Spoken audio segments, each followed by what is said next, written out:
상실된 치아 대신 치료할 수 있는 방법으로 주목받고 있는 임플란트. 임플란트에 대한 모든 정보 지금 함께 알아볼까요? 다양한 기능을 하는 신체 기관인 치아. 여러분은 치아 관리 잘 하고 있으신가요? 한 번 난 연구치가 손상될 경우 다시 되돌릴 수 없어 미리미리 검진을 받으며 오랫동안 사용할 수 있도록 관리를 해야 하는데요. 하지만 예기치 못한 사고나 제대로 된 관리를 하지 못해 이미 심각하게 손상이 되었다면 어떻게 해야 할까요? 크게는 브릿지, 틀니, 그리고 임플란트 세 가지를 생각해 볼 수 있습니다. 한두 개의 치아를 상실한 경우에는 브릿지를 생각해 볼 수 있는데요. 양옆의 치아를 깎아서 지대치로 삼아서 걸어주는 방식입니다.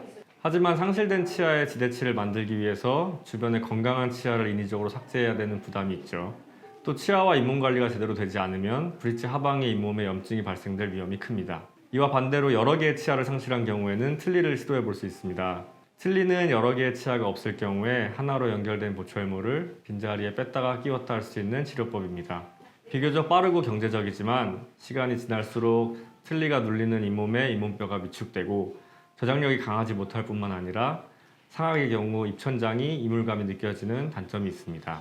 이러한 단점을 보완할 수 있는 것이 바로 임플란트입니다. 임플란트는 티타늄 소재의 치근을 잇몸뼈에 심고 상부의 보철모를 연결해서 치아의 기능을 회복시켜줍니다.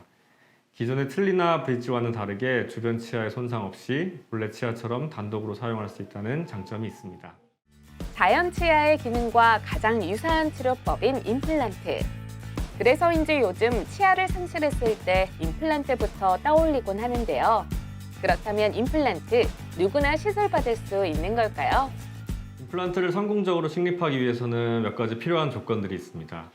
가장 먼저 임플란트 식립 부위에 뼈의 폭경과 길이가 충분해야죠. 다행인 것은 뼈가 약하거나 부족한 경우에도 여러 종류의 골 이식 재료를 이용해서 뼈 이식을 실행한 후에 시도해 볼 수 있습니다. 실제로 임플란트를 하면서 뼈가 부족해서 골 이식이 필요한 경우가 많은데 수술 전 자가혈을 체열해서 혈액에 포함된 성장인자나 유용한 단백질들을 분리해 골 이식 재료와 같이 사용함으로써 수술의 성공률을 높일 수 있고 또 자가혈을 이용했기 때문에 거부 반응도 없어 수루 불편감도 최소화할 수 있습니다. 즉, 임플란트 완성 시간에 차이가 있을 뿐이지 시술이 불가능한 사례는 현재로서는 거의 없다고 보시면 됩니다. 임플란트로 치료법을 결정했다면 소재나 시술 방법들을 선택해야 하는데요. 환자들마다 구강 구조가 다르기 때문에 임플란트를 편안하게 사용하기 위해서는 세심한 상담은 필수적입니다. 치아와 잇몸, 턱뼈, 그리고 턱관절은 각각 독립적으로 생각할 수는 없습니다.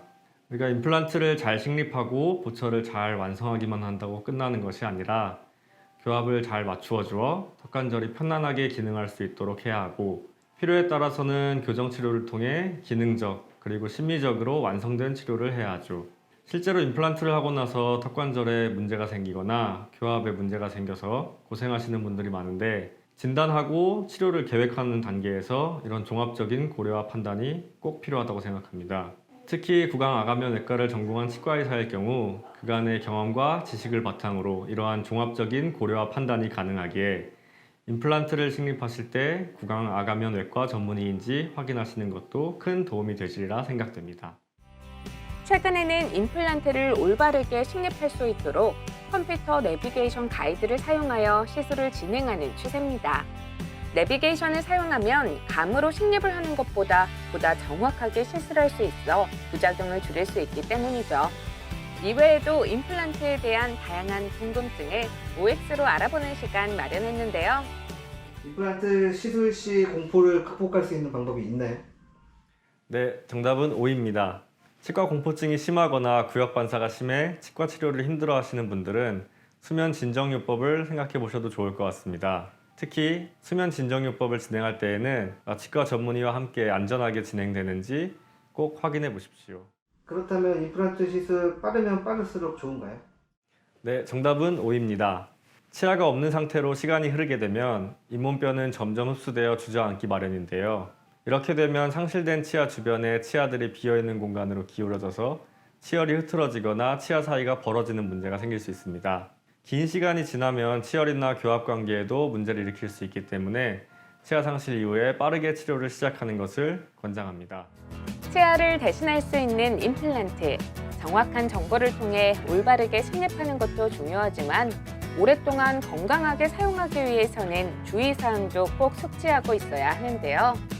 임플란트는 잇몸을 절개하고 턱뼈에 구멍을 만드는 수술이기 때문에 환자분의 전신질환 여부나 컨디션을 확인하는 것이 중요합니다.